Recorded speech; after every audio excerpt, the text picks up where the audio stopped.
ये प्रधानमंत्री नरेंद्र मोदी का जो रोड शो हुआ था उसकी ये तस्वीरें हैं। ये जो कुछ समय पहले की दरअसल दिन की राष्ट्रीय कार्यकारिणी शुरू होने से पहले प्रधानमंत्री नरेंद्र मोदी ने रोड शो किया था, वो उस रोड शो की ये तस्वीरें हैं। और ये कार्यकर्ताओं का हुजूम आप देख सकते हैं किस तरह से रहा ये रोड शो।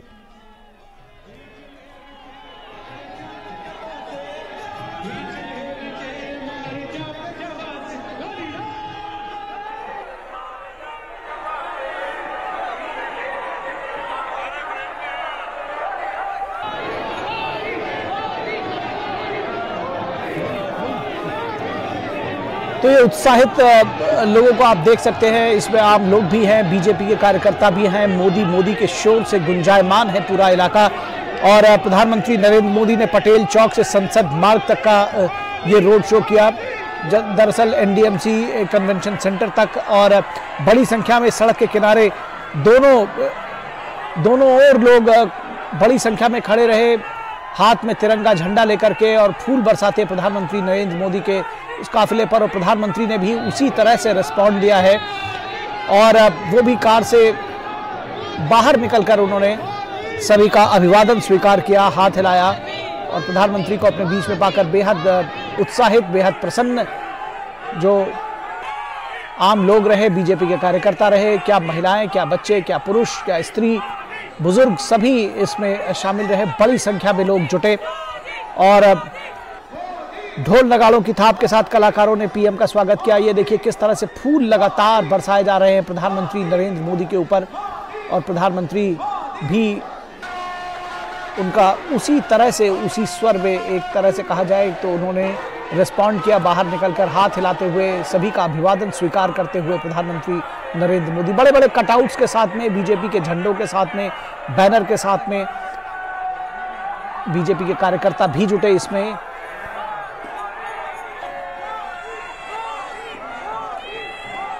इस मौके पर ये उत्सव जैसा माहौल आप देख सकते हैं। ये प्रधानमंत्री नरेंद्र मोदी के रोड शो की तस्वीरें हैं। हर तरफ मोदी के नारों की गूंज सुनाई दे रही है। उत्साहित, प्रसन्न चित्त आम लोग और कार्यकर्ता मोदी के नारे लगाते हुए, प्रधानमंत्री के ऊपर फूल बरसाते हुए, उनकी तस्वीरें लेने की कोशिश करते हुए। और इस मौके पर कई तरह के कलाकार थे, वो भी जुटे और ढोल नगाड़ों की थाप के साथ में प्रधानमंत्री का इस्तकबाल किया गया, स्वागत किया गया। तो कुल मिलाकर बीजेपी की राष्ट्रीय कार्यकारिणी की बैठक आज जो खबर पर नजर का जो हमारा कार्यक्रम है उसका मुख्य बिंदु रहा, क्योंकि आज की ये एक बड़ी खबर रही। और आज से 2 दिन के लिए ये राष्ट्रीय कार्यकारिणी की बैठक बीजेपी की शुरू हुई नई दिल्ली में। 2 दिन तक चलने वाली इस बैठक में प्रधानमंत्री नरेंद्र मोदी, पार्टी के राष्ट्रीय अध्यक्ष जेपी नड्डा, गृह मंत्री अमित शाह सहित कई केंद्रीय मंत्री, भाजपा शासित राज्यों के मुख्यमंत्री और पार्टी के वरिष्ठ नेता शामिल हुए। और ये बैठक आज और कल 2 दिन चलेगी। लेकिन कार्यकारिणी से पहले दिल्ली में आज पार्टी के राष्ट्रीय पदाधिकारियों की बैठक हुई, जिसमें राष्ट्रीय कार्यकारिणी की बैठक के लिए कार्यसूची को अंतिम रूप दिया गया। और अब से हमने थोड़ी देर पहले सुना रविशंकर प्रसाद, बीजेपी के नेता, उन्होंने बताया कि किस तरह से अपने अध्यक्षीय उद्बोधन में आज राष्ट्रीय कार्यकारिणी में बीजेपी अध्यक्ष ने अपने उद्बोधन दिया और किस तरह से उन्होंने क्या कुछ संबोधित किया। बीजेपी कार्यकर्ताओं को 9 राज्यों में चुनाव लड़ने के लिए कमर कसने की सलाह दी। तो कुल मिलाकर ये जो राष्ट्रीय कार्यकारिणी की बैठक है उससे पहले भी बीजेपी के पदाधिकारियों की ये बैठक भी हुई। और तो बेहद महत्वपूर्ण रही है राष्ट्रीय कार्यकारिणी की बैठक इस लिहाज से भी कि 9 राज्यों में चुनाव है। आगामी 2024 के लोकसभा चुनावों को लेकर के भी रणनीति और तैयारियों की जा रही हैं। तो इस लिहाज से भी ये बैठक महत्वपूर्ण रही। जेपी नड्डा की अध्यक्षता में यह बैठक हुई। तमाम केंद्रीय मंत्री, कई राज्यों के मुख्यमंत्री, जो दिग्गज बीजेपी नेता है, वो सब इस मौके पर जुटे। और यहाँ पर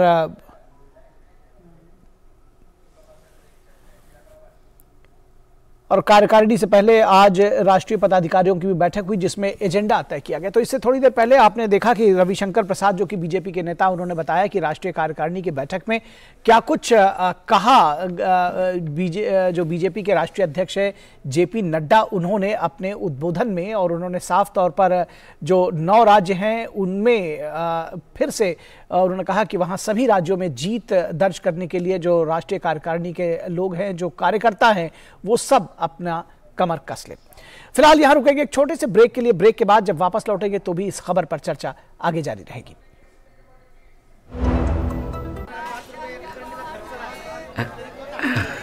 हाँ, जैसे सही वजन से ग्राहक होते हैं खुश, वैसे ही सही सुरक्षा से परिवार होता है कल की चिंता से मुक्त। इसलिए मेरी मानो, आज ही जुड़िए प्रधानमंत्री जीवन ज्योति बीमा योजना और प्रधानमंत्री सुरक्षा बीमा योजना से, जो देती हैं 2-2 लाख रुपए का बीमा।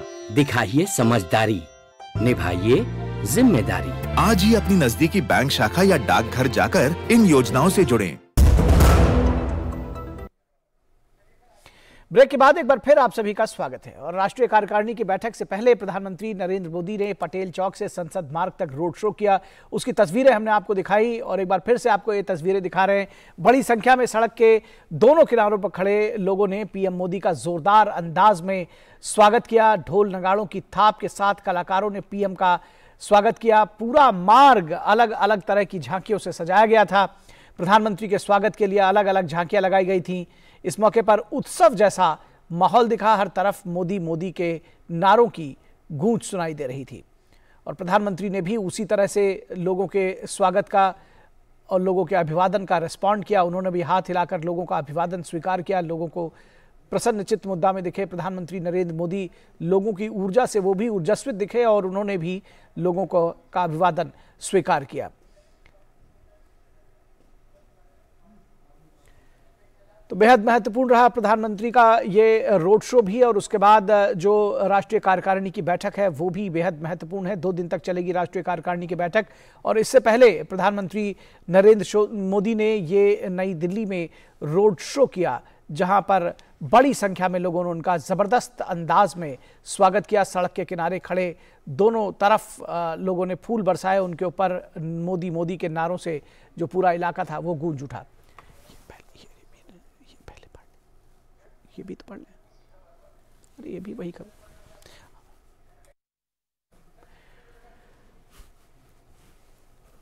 और रोड शो के बाद प्रधानमंत्री Narendra Modi NDMC convention centre पहुंचे। वहां उन्होंने बीजेपी अध्यक्ष जेपी नड्डा के साथ राष्ट्रीय कार्यकारिणी का उद्घाटन किया।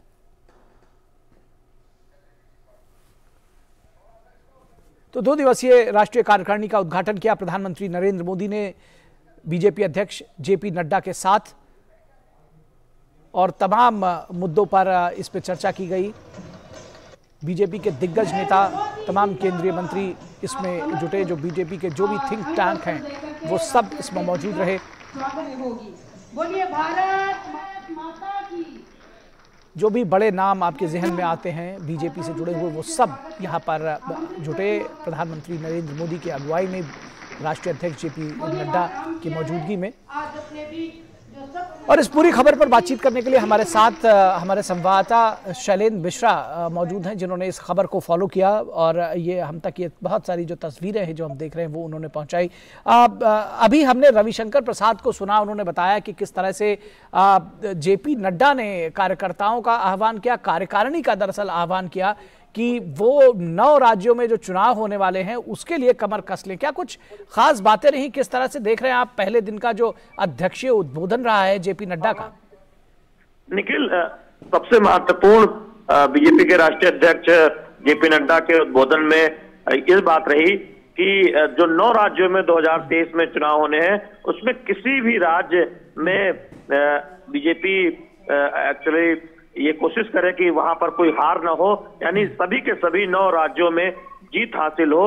इस बात को सभी सुनिश्चित करें। जो राष्ट्रीय कार्यकारिणी के सदस्य हैं वो इस संदेश को कार्यकर्ताओं के बीच के ले जाएं कि जिस तरह से गुजरात में एक ऐतिहासिक जीत हासिल हुई और प्रधानमंत्री ने जो फ्रंट से अगुवाई की और उस की सीख सभी राज्य लें और 2023 में 24 से पहले जिन 9 राज्यों में चुनाव हो सभी राज्यों में बीजेपी को जीत हासिल हो। उस दिशा में पार्टी काम करे, पार्टी कार्यकर्ता जमकर मेहनत करे।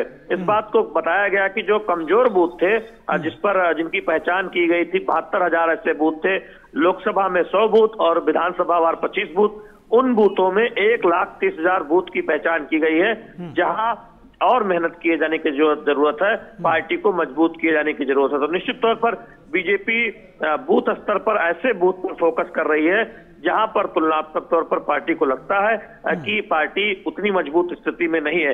यही वजह है कि पूरी ताकत जोर शोर से बूथ को मजबूत करने पर दिया जा रहा है और एक बहुत महत्वाकांक्षी लक्ष्य रखा गया है कि जिन 9 राज्यों में चुनाव होना है, उन सभी राज्यों में पार्टी जीत हासिल करे। उस दिशा में सभी पार्टी कार्यकर्ता कार्य करें और राष्ट्रीय कार्य समिति का जो संदेश है, कार्यकारिणी में जो सदस्य आए हैं, वो कमर कस लें इस बात को लेकर, ऐसा बीजेपी के राष्ट्रीय अध्यक्ष जेपी नड्डा ने कहा।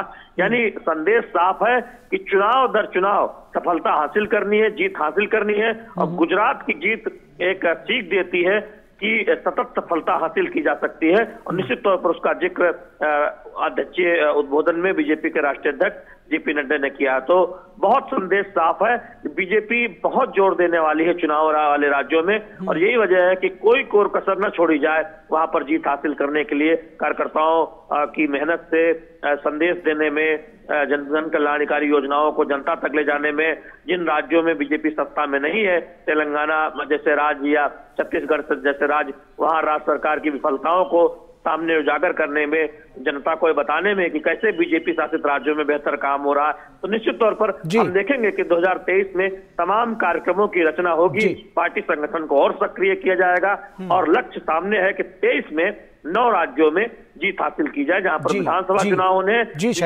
2024 की लोकसभा के लिए जो स्थिति है, बिल्कुल उसके लिए रास्ता साफ किया जाएगा, रास्ता मजबूत होगा। फिलहाल बहुत शुक्रिया आपका शैलेंद्र, हमारे साथ जुड़ने के लिए और इन तमाम अपडेट्स को हमारे साथ साझा करने के लिए। हमारे साथ हमारे साथी संवाददाता रजनीश त्रिपाठी भी हमारे साथ जुड़े हुए हैं, जो अभी जिन्होंने रविशंकर प्रसाद की, बीजेपी नेता की प्रेस कॉन्फ्रेंस अटेंड की है और अब आपसे जानना चाहेंगे रविशंकर प्रसाद ने जेपी नड्डा के अध्यक्षीय उद्बोधन का उल्लेख किया, किन मायनों में विशेष रहा जेपी नड्डा का अध्यक्षीय उद्बोधन, क्या कुछ बातें रही? देखिए निखिल, अगर हम राष्ट्रीय अध्यक्ष जेपी नड्डा के उद्बोधन की बात करें तो जो रविशंकर प्रसाद ने बताया उसमें सबसे महत्वपूर्ण जो बातें रही हैं वो 9 राज्य में होने वाले चुनाव में, और उन्होंने साफ तौर पे कहा कि जो 9 राज्य में चुनाव है, जहां पे हमारी सरकार है या सरकार नहीं है, वहां पे हमें मेहनत करनी है। यानी कि जहां सरकार है वहां मेहनत तो करनी है और जहां सरकार नहीं है वहां बहुत मेहनत करनी है। और साथ में 2024 का लोकसभा चुनाव होना है, उस पर भी चर्चा उन्होंने की और साथ में उन्होंने ये भी कहा कि जो गुजरात चुनाव को उदाहरण देते हुए कहा कि जो गुजरात चुनाव में जो संगठन ने काम किया, भारतीय जनता पार्टी हो या अतिरिक्त जो भी संगठन है जो जुड़े हुए हैं, उन्होंने जिस तरह मेहनत की है, प्रधानमंत्री ने जिस तरह की मेहनत की है, अन्यत्र राज्य में जो चुनाव होने हैं वहां के संगठन के जो लोग हैं या फिर जो संगठन मंत्री हैं, प्रदेश अध्यक्ष हैं या फिर जो भी कार्यकर्ता हैं, उनको गुजरात से सीखना चाहिए और ये सीख के उनको कमर कस के चुनाव की तैयारी करना चाहिए। तीसरी जो सबसे बड़ी बात रही है निखिल, उसमें ये रहा है कि जो 72,000 जो कमजोर बूथ थे उस पर चर्चा हुई थी, लेकिन भारतीय जनता पार्टी ने जो चिन्हित किए थे 72,000 बूथों को, उससे ज्यादा यानी कि 1,30,000 बूथ तक वो पहुंच चुके हैं। इन सब चीजों पे चर्चा हुई है निखिल जी। हिमाचल प्रदेश पर भी उन्होंने चर्चा की, साथ ही साथ किस तरह से बीजेपी की अगुवाई में जो पंक्ति में खड़ा आखिरी आदमी है उसकी चिंता की जा रही है, किस तरह से अंत्योदय की बात कही जा रही है, इन विषयों पर भी बात रखी।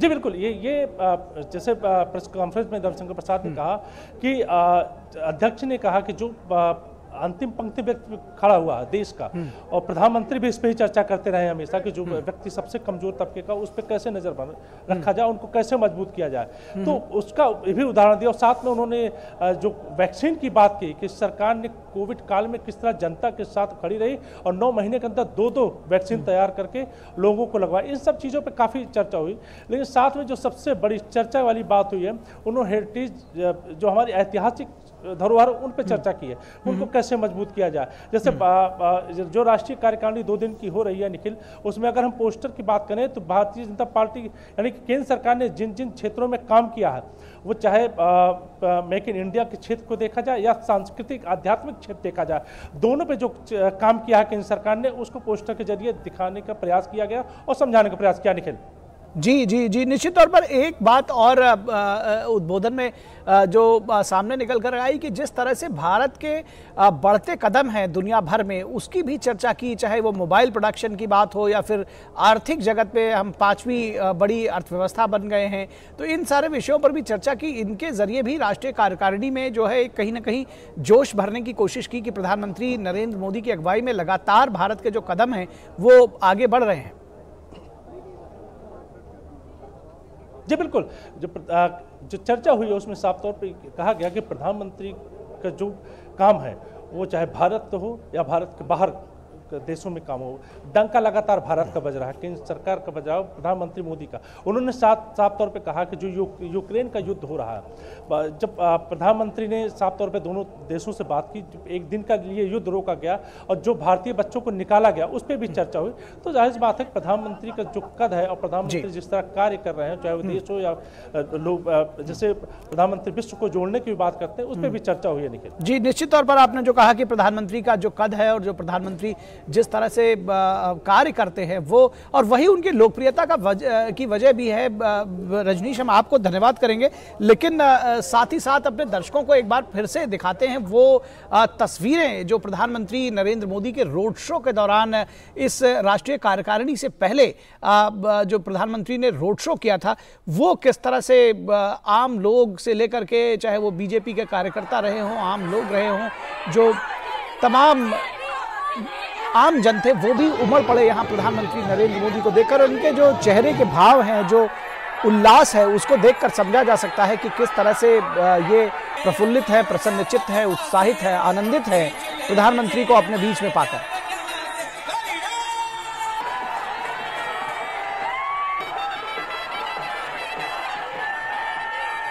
ये तस्वीरें आप देख सकते हैं किस तरह से अपने अपने मोबाइल कैमरों के से आजकल जो तस्वीरें खींचने का चलन है वो भी यहाँ देखा जा सकता है। किस तरह से जो लोग जय श्री राम से लेकर मोदी मोदी के नारे तक गूंजता रहा, और प्रधानमंत्री का नई दिल्ली में जो रोड शो रहा बेहद खास रहा। ये तस्वीरें आप देख रहे हैं, संसद मार्ग पर जनसैलाब उमड़ गया आम लोगों का, और दिल्ली में का पटेल चौक, संसद मार्ग, जय सिंह मार्ग, सभी जगह भगवा ही भगवा नजर आया।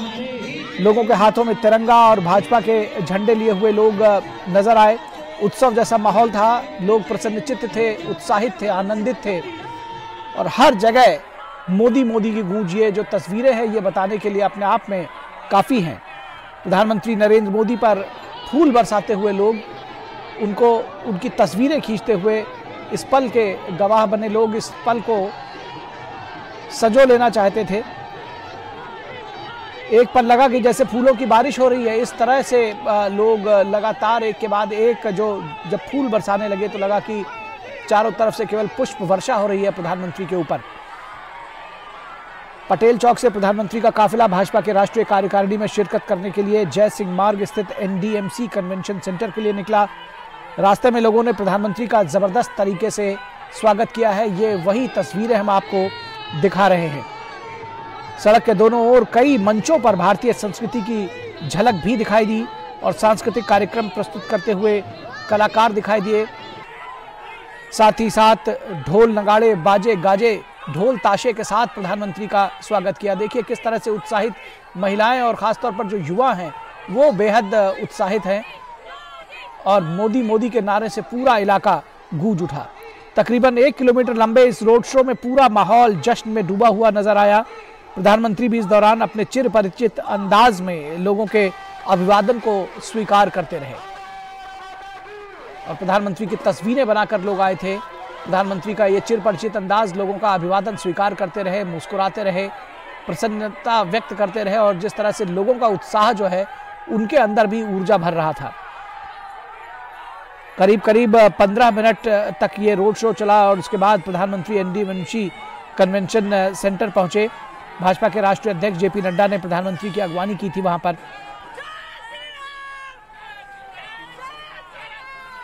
तो प्रधानमंत्री की लोकप्रियता का जो आलम है, इसकी झलकियां हम पिछले कई समय पर देख चुके हैं। और ये देखिए फूलों की बारिश प्रधानमंत्री के ऊपर, किस तरह से लोग उत्साहित हैं, प्रसन्नचित्त हैं।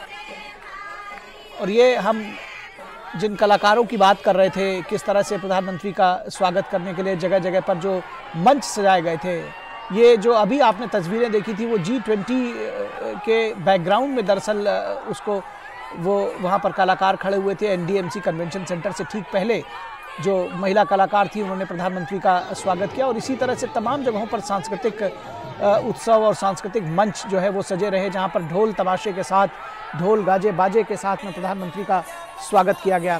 फूल बरसाए गए, मोदी मोदी के नारों से पूरा जो संसद मार्ग से लेकर के ये जो पूरा इलाका है वो गूंज उठा। तो आम लोग जुटे, बीजेपी के कार्यकर्ता जुटे, बच्चे बूढ़े जवान स्त्री पुरुष सभी लोग यहाँ जुटे प्रधानमंत्री नरेंद्र मोदी की एक झलक पाने के लिए, उनका स्वागत करने के लिए। और जय श्री राम मोदी मोदी के नारों से गूंज उठा पूरा इलाका। ये उत्साह देखते ही बनता है, जिस तरह से जो युवा है वो भी उत्साहित है। और शायद ये उत्साह जो है प्रधानमंत्री को भी भाता है। और यही वजह है कि जब लोग बेहद उत्साहित होकर उनका स्वागत करते हैं तो वो उसी तरह से रिस्पॉन्ड करते हैं। और ये देखिए जो जिन फूलों की बारिश की हम चर्चा कर रहे थे वो भी आपने देखा।